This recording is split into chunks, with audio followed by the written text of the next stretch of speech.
This area here by the fairgrounds, this would be what they call Belle Isle on the track. It would be milepost 295 or thereabouts. Solvay is just a little ways that way.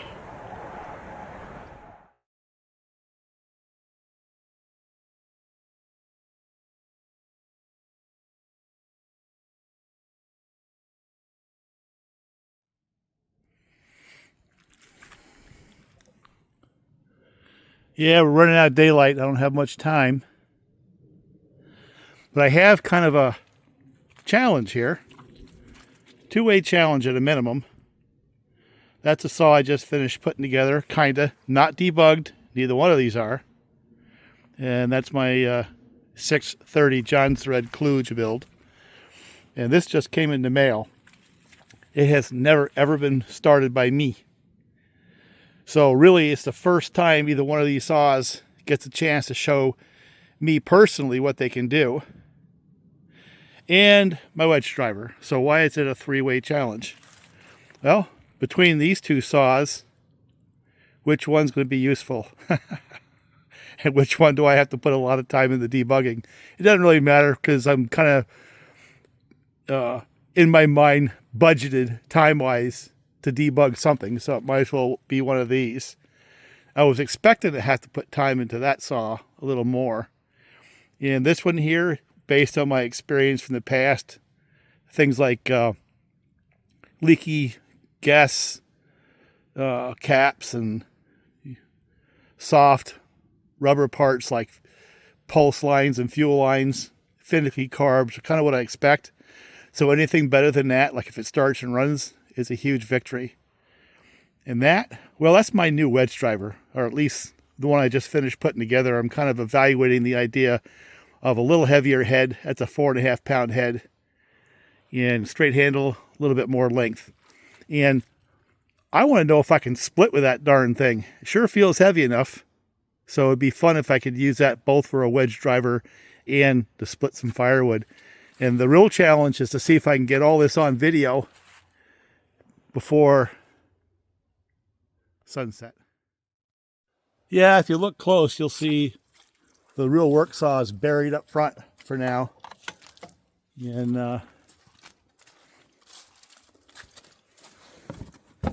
they're hiding. They don't have to come out and play for a little bit. So I can play saw. I don't have to do anything that's serious. And to be honest with you, yeah, they're there. I don't think I'll need them. And for me, play saws are things like this. I really don't expect a whole lot out of them. Pretty much anything they do productive is a win for me, you know. Especially that John thread. If I can make that useful, that'd be fun. Basically a red 61-272, except for that's more like a 61, maybe 266. Being the John Thread's 630 top end, the smaller diameter, you know, smaller bore. And this is just pure fun. If it works, I'm going to be real happy, you know. Power head like that, looking as good as it is, you know. I don't have high expectation levels because of what I've had in the past, but anything it does productive is a win for $260 delivered. You can't beat that if it works. Of course, that's if it starts at all.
Well, I obviously have some work to do on this one, so let's see if the Holzfforma does a better job.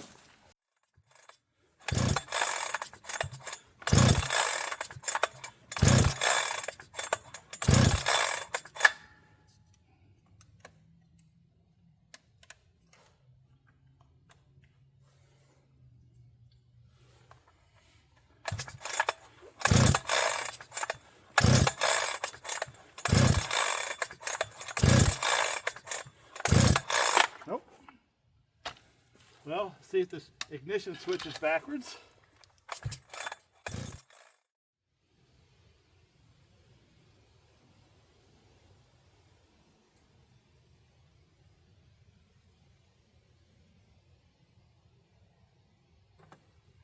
See what that does.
How do you like that? I think we have a chainsaw.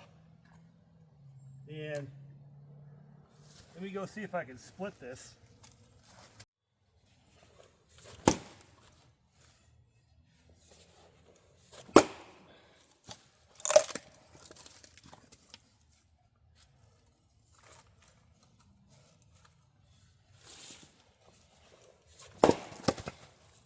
Oh yeah. A little short. Gotta be careful it doesn't come back and hit me right in the leg.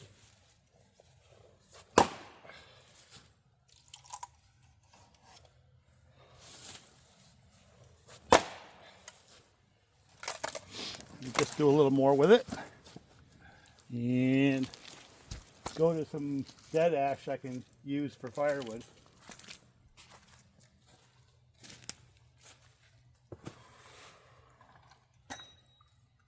1 or 2 pulls.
By the way, that's what I'm talking about when I talk about my 5.72s. When I have it stuck in a log, can I hit the throttle? Will it just start cutting? Well, this one does not have enough tail right now to do that. And that's exactly what I'm talking about. I'm not going to fire up a 572 for a comparison. It's not even fair. They're different class chainsaws. But this is, you know, a 24-inch bar in 24-inch wood. And when I get this saw where I want it, that same situation plugged into the wood, I'll hit the throttle, it'll just go. Instead of me having to pull it out and start it and put it back in and all that stuff.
Alright, so let's do a couple of things. Let's check and see if it's actually oiling. We'll do that. But my first impressions is, yeah, you know, it's kind of soft. Kind of expected that. That's a brand new bar, so I expected that to be a little bit, you know, the groove with paint and stuff in it. But I'm going to try to loosen the chain or just check and see whether or not it's getting oil, because it doesn't sound right to me. Although I'm not seeing it just like stop tight. It's just acting like it's a little tighter than it should be. So I'll readjust that and then see if it'll restart and do a little more work. A couple of heat cycles like that, it'll be broke in. You know, I usually say on a saw like that, the Farmer Techs and the Holzfformas I had to pass, it usually takes 5 to 8 tanks before they really break in and you find out what they got. So just understand, we haven't even got through one. And I think that saw is going to settle out to be a decent running saw. It's not going to be any powerhouse. It's not going to win any cookie cut races. It's certainly not going to run with the 5.72s, but believe it or not, it's right now, in my mind, I don't know if this is a good thing or a bad thing, somewhere in the same power level as that 630. You know, and that one's got a fuel problem. So both of them are making the same kind of horsepower. The one thing I can say is the Holzfforma runs smooth. It runs like a 372 in terms of vibration. It's not bad. That's good news. But I think I got something to work with. So here, let me pop things apart a little bit and just see whether or not I've got oil. Go into the bar.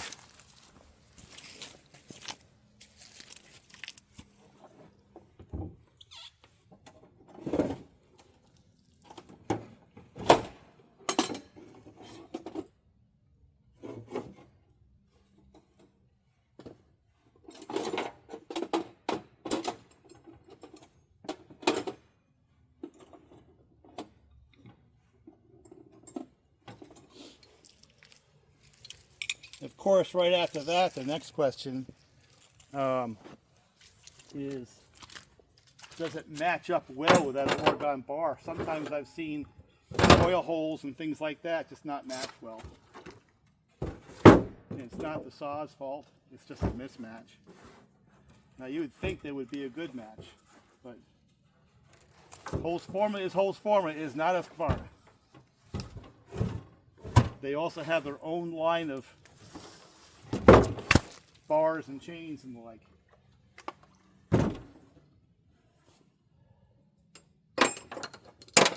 I have to do this blind, not my no glasses.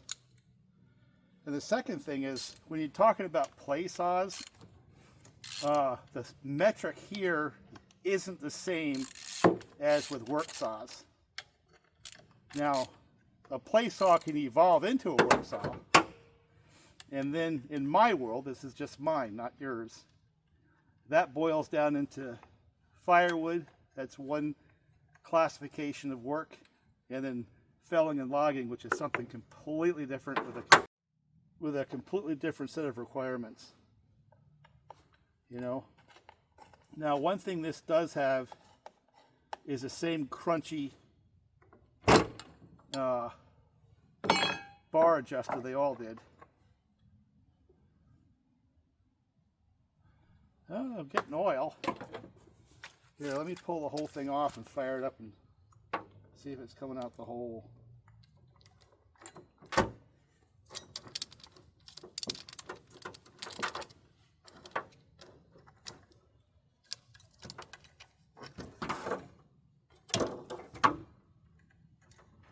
You know, actually the chain's got oil on it. So I don't think oiling is an issue. I think I had it too tight maybe. Here, let's just see what it does.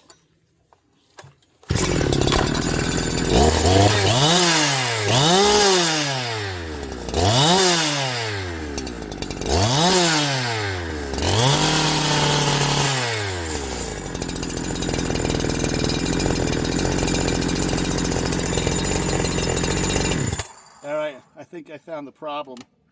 The problem is this plate right here is not letting the oil get out to the bar. It's actually going in behind the plate.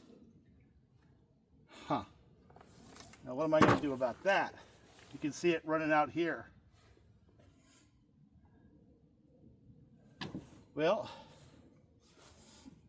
I think what I'll do is I'm going to run it like that for now, and then I'm going to put an OEM guide plate in there a little bit later. And let me see, I think it's getting enough oil where I can run it for firewood things. But this plate is not settled back well. So the oil is actually going in behind the plate. It's still getting on the chain, just not quite as well as I'd like it to. It's not going through the hole at all. Interesting.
restart.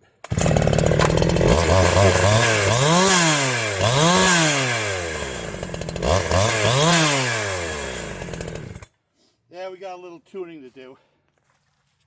So, two things right off the bat. Three we have to work on. And now the question is, how do I do that? The first is getting the carburetor to be stable. That's not going to happen until it's broke in, so we'll just keep tuning it and running it, tuning it until it begins to stabilize. you know, like I said, about 8 tanks, then it'll do that. Second thing is the guide plate is not letting the oil come through. It's going down behind it. Now, I'm still getting oil on the chain, but that's not good. And then the third thing is, check that out. I have no idea when or where I broke it, but that's kind of unacceptable.